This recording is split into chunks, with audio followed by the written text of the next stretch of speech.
I graduated from high school and had absolutely no idea what I wanted to do. So I took a year off and I worked at a grocery store and realized that maybe it wasn't quite the career path that I wanted. So when I was in high school, I had no idea what land surveying was.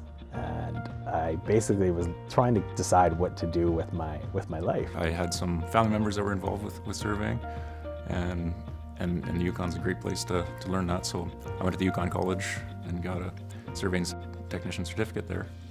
So there was a geomatics engineering diploma course at the Northern Alberta Institute of Technology. I started on that path and realized it was something that was actually really interesting. I decided, hey, engineering is something I could do. Eventually ended up at University of Calgary, and that's where I decided that surveying might be an option for me.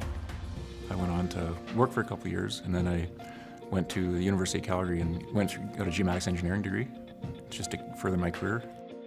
So when you want to become a BC land surveyor, you end up going into what's called an article process.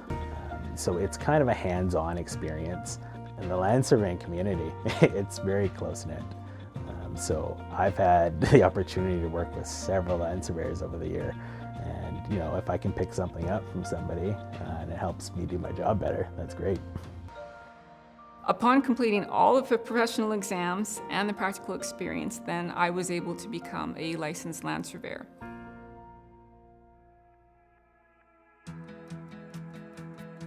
Some of the coolest projects I've worked on are surveys out in the bush for some of the local First Nations. And some of this land hasn't been touched in over 100 years.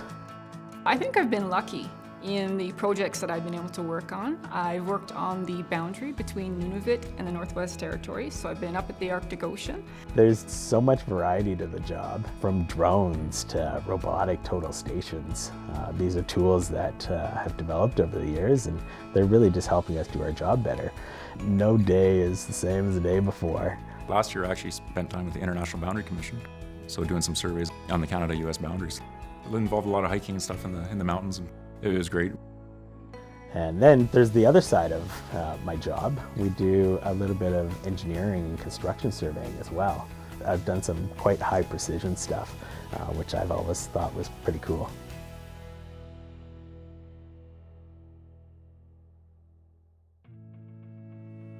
There is a future need for Indigenous land surveyors in Canada. There are very few of us. As these First Nations sign these treaty settlement negotiations, they have to develop land codes. So as an Indigenous surveyor, I think I can certainly help out these First Nations. And I'd love to see more youth come into the survey industry, because there's opportunities there to work with their own people, for starters. I feel it could give you a tie to your lands, because land is such a huge part of First Nation culture. So just to have a vested interest in that.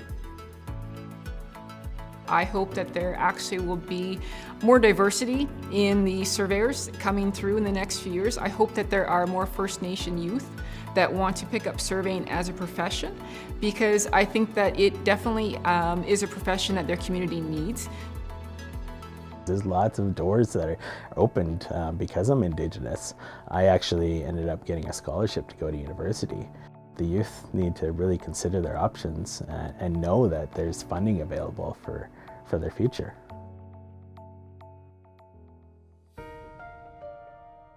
If you like to be outdoors, if you like to camp, fish, you know, we ride ATVs, we use chainsaws. If that's the kind of stuff you're interested in, you'd be great out in the bush. You need organizational skills. You need to be able to think on the fly when you actually get out to the field. So you need to be able to adapt quite quickly. An interest in outdoors is great, because you're going to spend a lot of time out there. Fairly strong math skills. And if you're interested in technology, it's definitely a nice career path. It's not easy to become a land surveyor. It is a lot of hard work, but for me, I think it's paid off. You know, 100 years from now, someone's going to come along and they're going to find one of my surveys and they're going to have to retrace that survey. And I think it's cool just to be part of history.